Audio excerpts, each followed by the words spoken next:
बच्चों आपका जो नेक्स्ट टॉपिक है वो है what is segregation of garbage, chapter number 16।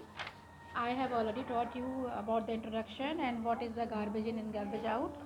Okay, now your next topic is what is segregation, मतलब इकट्ठा होना। गार्बेज कैसे इकट्ठा होता है, जब गार्बेज सेग्रीगेशन ऑफ गार्बेज क्या है, ठीक है, कि गार्बेज आपके कैसे इकट्ठे होते हैं, क्या प्रोसेस होती है, कहाँ पे पाए जाते हैं, कितने तरीके के होते हैं, है ना।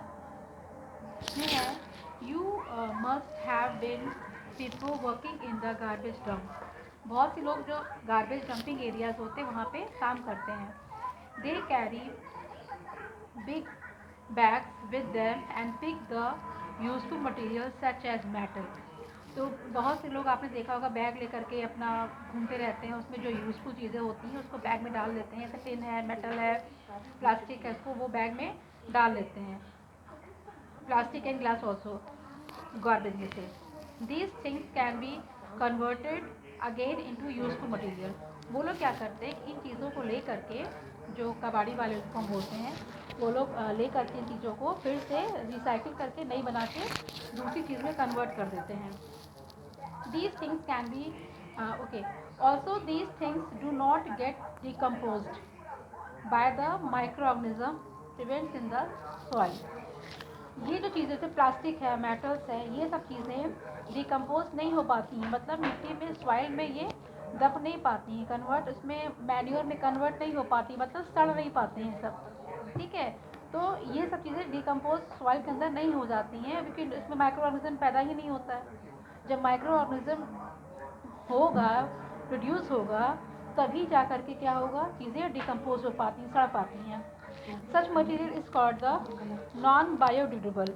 इन चीज़ों को हम बोलते हैं नॉन बायोडिग्रेडेबल। जो चीज़ें डिकम्पोज नहीं हो पाती हैं, मीन्स सड़ नहीं पाती हैं, मिट्टी में मिल नहीं पाती हैं, उनको हम बोलते हैं non biodegradable. On the other hand, things such as vegetables, peels, paper and others are decomposed by the microorganism। कुछ चीज़ें होती हैं जो किसी किस, जैसे कि हमारी सब्जियों के और फलों के छिलके होते हैं, ठीक है।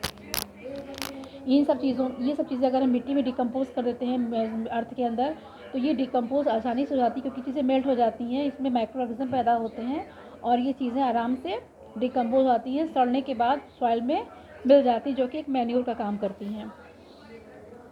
And are called the biodegradable things. इन चीज़ों को हम बोलते हैं biodegradable things. Non biodegradable things remain in the soil for hundreds of years.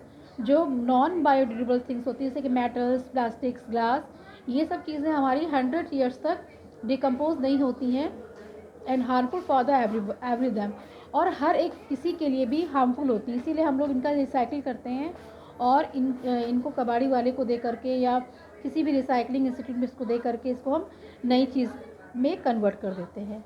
Next topic में आपको नेक्स्ट टर्म पे एक्सप्लेन करूँगी। Okay, thank you.